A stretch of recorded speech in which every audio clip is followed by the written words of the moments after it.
So I went to the grocery store and sure enough, my car is dead. Can't believe it, and nobody's like wanting to help me.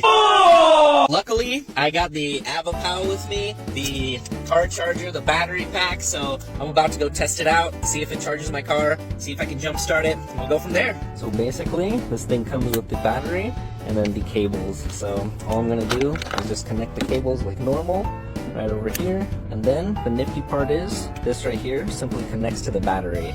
Once I click this in, the power will be going to it, and I'm ready for action.